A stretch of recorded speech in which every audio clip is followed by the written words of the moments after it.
This video shows how to read out pin number 2 of an I/O link port, in addition to the data of your connected I/O link sensor in a Modbus network. This means that I/O link data and an additional binary signal, such as from a limit switch or proximity sensor, can be read in via a so-called A port of an I/O link master. Let's first take a look at the hardware. Regardless of which Modbus I/O link master is used, the information of the additional binary signal can always be read out in the same way.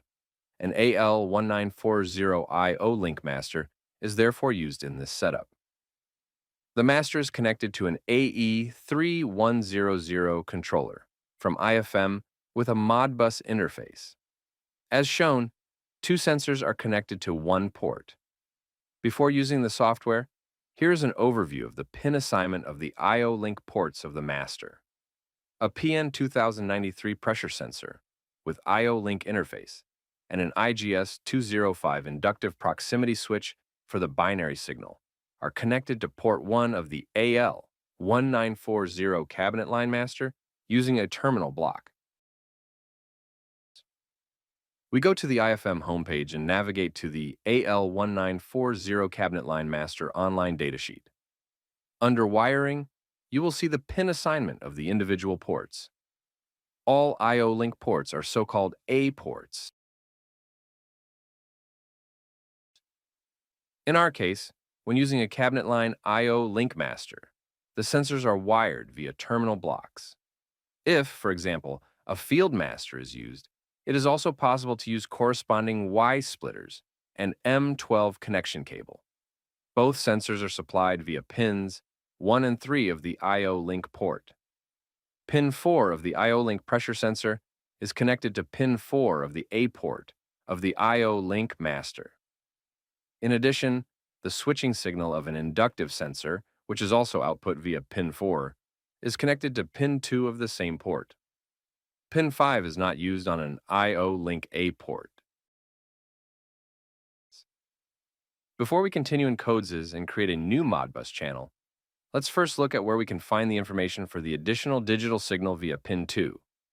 We go back to the IFM homepage and select the download area for the I/O link master. Open the operating instructions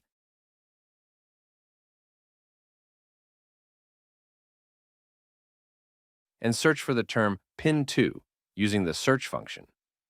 We quickly find the information that we can read the digital input of each port on the input registry. In our example, we use port 1, which has the register address 1000. The other I/O link ports have the corresponding addresses 2000, 3000, and so on. The detailed mapping shows us that the information about the digital data via pin 2 is stored in the second byte of the address 1000. Now let's take a look at the Codes programming software used to program the AE3100 controller from IFM. As already mentioned, this video shows how to read out pin number 2 of an I/O link port. If you have further questions about communication settings, the data structure of an I/O link sensor, or the necessary programming steps, please watch the corresponding I/O link integration video. We create a new Modbus channel with the address 1000 and a length of 5 words to read out the data. We then name the corresponding memory location according to the mapping we have seen in the operating instructions.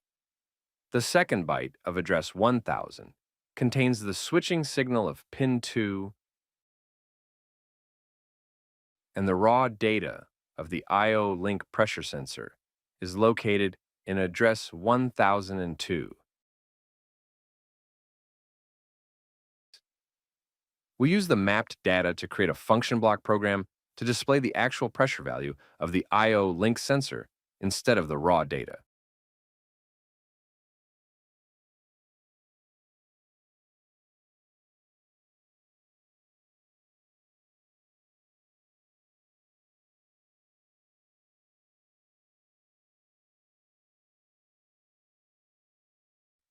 We also show the additional digital signal via pin 2.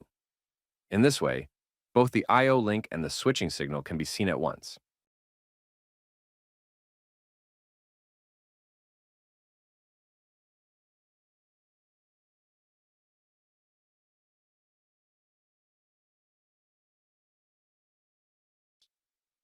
We go online and check the incoming data.